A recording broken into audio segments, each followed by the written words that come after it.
5 science and symptoms of హైపోథైరాయిడిజంలో మనం first and foremost thing మాట్లాడుకుంటే ఏంటంటే వీళ్ళల్లో ఒబేసిటీ అంటే జనరల్గా ఊబకాయం అనేది ఎక్కువగా కనిపిస్తూ ఉంటుంది. సో దాని తర్వాత వీళ్ళు హైపోథైరాయిడిజం పేషెంట్స్లో యంగ్ గర్ల్స్లో అయితే వీళ్ళు చాలా ఇరిటబుల్గా, చాలా ఇమోషనల్లీ అన్స్టేబుల్గా, వీళ్ళు చాలా యాంగర్ వైలెంట్గా, ఒక రకమైన చిరాకు, ఒక రకమైన కోపం, ఉద్రేకం అనేది ఈ హైపోథైరాయిడిజం పేషెంట్స్లో ఎక్కువగా కనిపిస్తూ ఉంటుంది.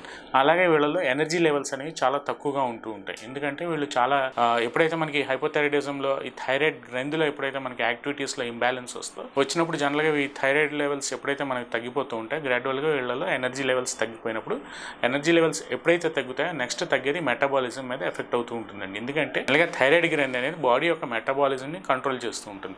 దీంట్లో కార్బోహైడ్రేట్ మెటబాలిజం కానీ, లేదంటే ప్రోటీన్ మెటబాలిజం కానీ, లేదంటే ఫ్యాట్ మెటబాలిజం కానీ, ఏదైనా సరే మన బాడీలో ఎనర్జీ లెవెల్స్ డెవలప్ అవ్వాలి అంటే మనం చేయాల్సిన పని కంటే మనకి ఎంత ఎనర్జీ లెవెల్స్ కావాలో ఇదంతా థైరాయిడ్ గ్రంథి కంట్రోల్ చేస్తూ ఉంటుంది. సో ఎప్పుడైతే ఈ థైరాయిడ్ ఫంక్షనింగ్ అనేది తగ్గిపోతూ ఉంటుందో ఆటోమేటిక్గా బాడీలో ఒక ఎనర్జీ లెవెల్స్ తగ్గిపోయి వీళ్ళు చాలా నిస్సత్తుగా, ఒక రకంగా అల్సట్గా, ఫీలింగ్ ఆఫ్ ఫటీగ్ అని చెప్తూ ఉంటారు. ఏ కొద్దిగా చిన్న పని చేసినా ఒక 10 నిమిషాలు రెస్ట్ తీసుకోవాలి, లేదంటే కూర్చుని చోట అలాగే గంటలు తరబడి అలాగే ఒక చోట కూర్చుని పోవడం స్లగ్గిష్నెస్ అని చెప్తూ ఉంటాం.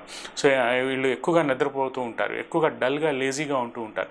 ఏదైనా ఒక టాస్క్ ఇచ్చి మీరు చేయండి అంటే వీళ్ళు చేయలేరు. పోస్ట్పోన్మెంట్ అనేది ఎక్కువగా కనిపిస్తూ ఉంటుంది. అలాగే వీళ్ళలో జుట్టు అనేది పలచబడిపోతూ ఉంటుంది, హెయిర్ థిన్నింగ్ అని చెప్తూ ఉంటాం. అలాగే హెయిర్లో బ్రిటిల్నెస్ వచ్చేస్తుంటుంది. అలాగే పెడుస్తాను అన్హెల్దీ హెయిర్ అనేది ఎక్కువగా ఈ హైపోథైరాయిడిజం పేషెంట్స్లో కనిపిస్తూ ఉంటుంది. అలాగే హెయిర్తో పాటు నెయిల్స్ ఏవైతే గోల్డ్ ఉంటాయో గోళ్ళల్లో కూడా బ్రిటిల్నెస్ అనేది ఎక్కువగా వస్తూ ఉంటుంది. గోళ్ళల్లో రిడ్జింగ్ అనేది ఎక్కువగా కనిపిస్తూ ఉంటుంది. వీళ్ళల్లో కాల్షియం డెఫిషియన్సీ అనేది ఈ హైపోథైరాయిడిజం పేషెంట్స్లో ఎక్కువగా కనిపిస్తూ ఉంటుంది. అలాగే వీళ్ళు బయట కోల్డ్ ఇంటాలరెన్స్, ఏదైనా సరే చల్లని వాతావరణంలో ఎక్కువగా వీళ్ళు తట్టుకోలేరు.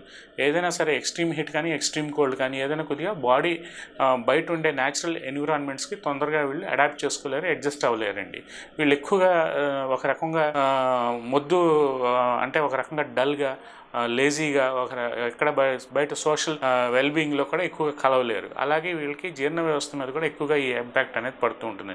అన్నం అనేది సరిగ్గా డైజెస్ట్ అవ్వదు. వీళ్ళకి కాన్స్టిపేషన్ అనేది, మలబద్ధకం సమస్య అనేది ఈ హైపోథైరాయిడిజంలో ఎక్కువగా కనిపిస్తూ ఉంటుంది. అలాగే ఫీమేల్స్లో తీసుకుంటే ఈ పీరియడ్స్ ప్రాబ్లమ్స్ కానీ, ఇర్రెగ్యులర్ పీరియడ్స్ రావడం అనేది కూడా ఈ హైపోథైరాయిడిజంలో ఒక మెయిన్ కార్డినల్ సిమ్టమ్గా మనం చెప్తుంటాం.